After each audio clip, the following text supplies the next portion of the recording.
Thank you for joining me. So, recently, I noticed my dad doing something that I had not noticed before.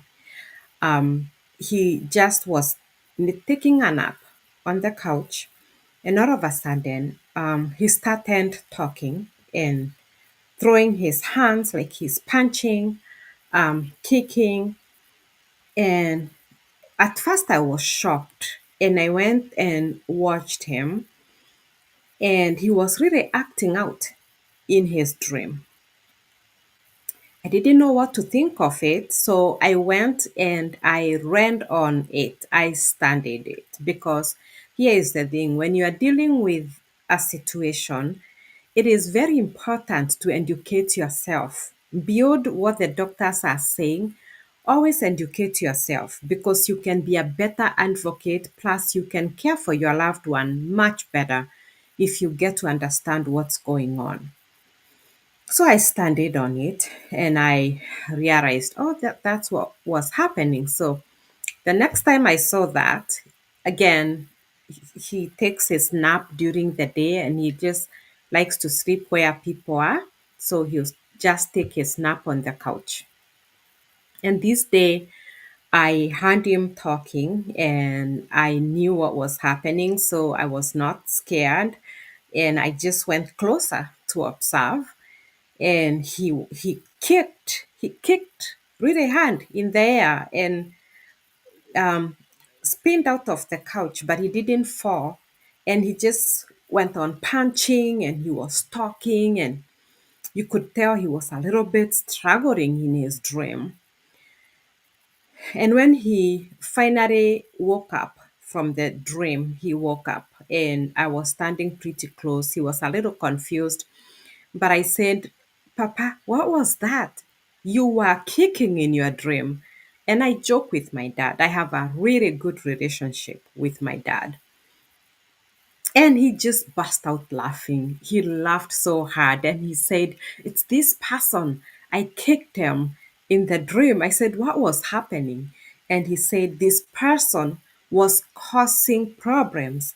And so he kicked him and punched him because he was causing problems. Anyway, we talked and we laughed about it. But he could remember very clearly what was happening in the dream.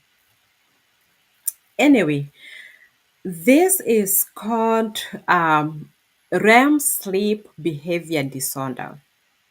It's a condition that is called REM sleep behavior disorder. Now, my dad was diagnosed with dementia recently, even though it's been there for a while, but there was no diagnosis to it. And he was diagnosed with constricted vessel disease, which is a condition where vessels in the brain are constricted, and that means the blood is not flowing like it should in the brain, which causes oxygen deprivation. When the brain is oxygen deprived, it doesn't think like it should. There's gaps. And so you see sometimes people will even faint. But a lot of times there's confusion where people get confused. They can't form words. And especially in the elderly with dementia, it gets worse over time. And some of the causes of this, different causes. My dad had a brain injury where he was attacked by robbers and left for the dead. Um, that's my thinking, because when we look back, there was no one in his bloodline that had dementia. His father died at the age of over 100, I think 104, we believe, and he did not have dementia. And there wasn't anyone we could find that had dementia in his relatives. So the only thing I can think of is that brain injury. And the other thing that I also found out as I was standing on REM is that brain injury can cause the REM sleep behavior disorder.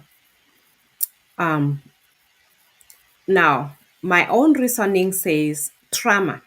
When you have experienced trauma in your life, that changes a person. It changes you. You're no longer innocent. You know what it's like to be hit and to be hit very hard. You know what it's like to be scared of your life when there is imminent threat. It's there and you can see it. And you can't relearn when you have been exposed to trauma. You can't relearn. If you've been hit, you can't tell yourself that you cannot be hit because you know how it's like to be hit by someone and to feel vulnerable for your life. So there's just so much that come with this kind of disturbances in life. And so these are things that sometimes we take for granted. Like something traumatic happens, and in my culture in Kenya, we were told, get over it, just get over it and move on. It's like, no, you don't get over it, you suppress it because culturally it's not welcome, the discussion is not welcome, so you learn to suppress it. But that doesn't mean that it goes away, it stays with you. And many people suppress trauma. In my country where I come from in Kenya, people suppress trauma because it's overlooked, and there's a lot other problems than dealing with trauma. People are trying to survive for food for the day. There's many reasons that people overlook trauma. And previously, over years, there has not been enough education to help people understand how trauma affects a person eternally. And it can affect a person so badly, especially if it's never dealt with. At least with counseling and help to figure out when the triggers come and how to manage trauma, a person can live a very normal life, and a person can learn to identify triggers so that they can better cope with the triggers. But trauma is a complicated thing. And so, you know, I see my dad going through this REM sleep behavior disorder because he takes his nap on the couch. And so we see him doing this. And my dad, he's very sweet. I'm very blessed to have a dad that is very sweet, very gentle spirited.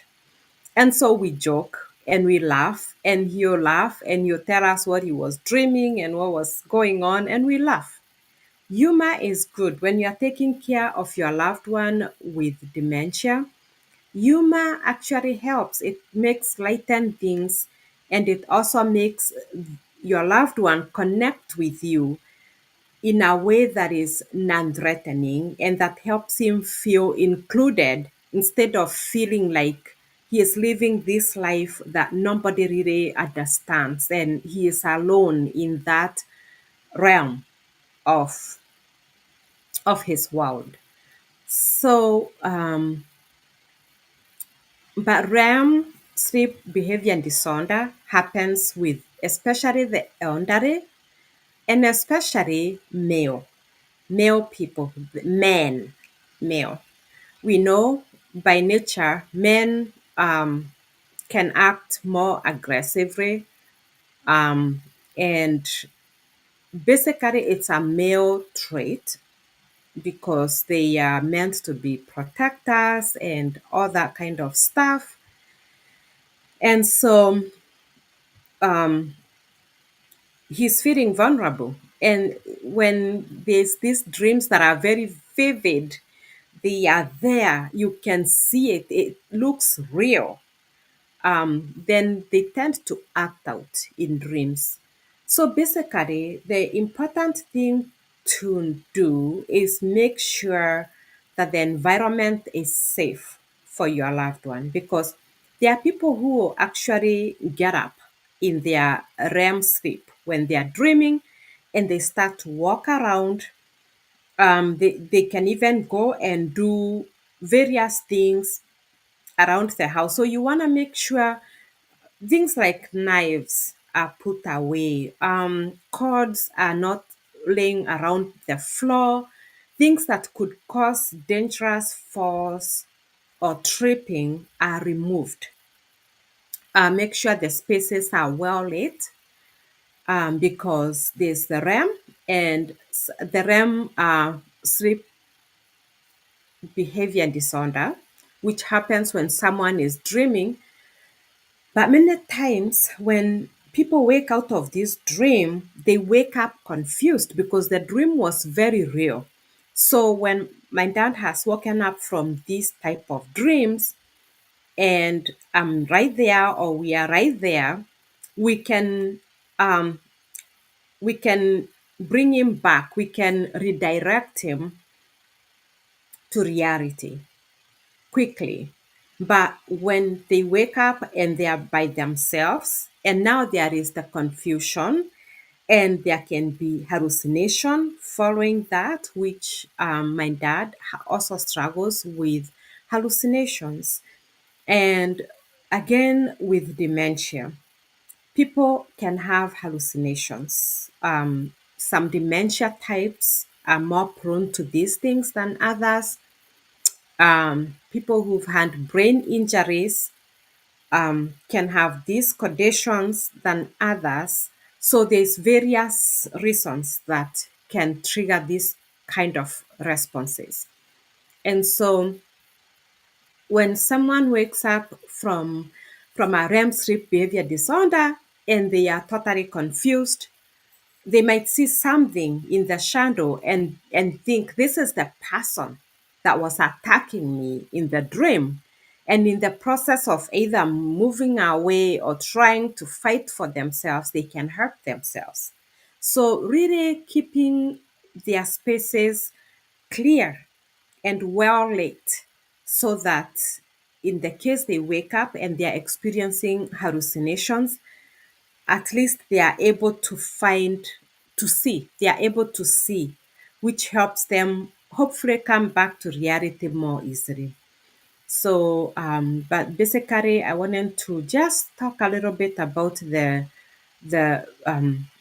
REM sleep behavior disorder, which some people can see and get really scared or think something is super wrong. It can be very well managed. And there is also medication where if it's too severe and it's becoming dangerous, there is medication that people can take. Now, I always say when it comes to medication, you have to weigh the benefits versus the risk. Are the benefits enough for you to take the medication at the risk of the side effects of that medication? So I'm not a huge fan of a lot of medication. And so anytime you can do without the medication, it's better. But if your loved one is in danger and they need a medication that can help manage those dreams better so that they can sleep better, then you take the medication. But my dad, he is not experiencing any of these situations to where I'm feeling like he's in danger, and he has them once in a while, but we've really done everything we can to make sure the home is safe for him. Um, and when I look at the side effects, they can be pretty severe, the side effects. And so you don't just want to accept the medicine without really standing and understanding the side effects and then looking at your situation and thinking about how that really benefits your loved one in comparison to everything else. So it's work, but it's worth work. Again, for caregivers out there taking care of your loved one, kudos. Keep up the good work. It's all worth it. I'm really blessed in this season of my life to be walking this journey with my very dear father, who's been so good to us as a family. And so for me, it's such an honor and it's a worth sacrifice. I must say, it's a worth sacrifice because it's easy to get into it thinking that it's easy. It's not easy. And it's a sacrifice. Anyone who is taking care of your loved one, you know it's mentally and physically and emotionally exhausting in many, many ways.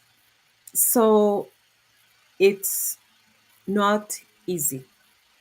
But you have to get into it saying, this is a worth cause, and I'm going to sacrifice as God enables me, and I'm going to do it. So I encourage you to keep up. Let's keep up the journey. It's worth it. God bless.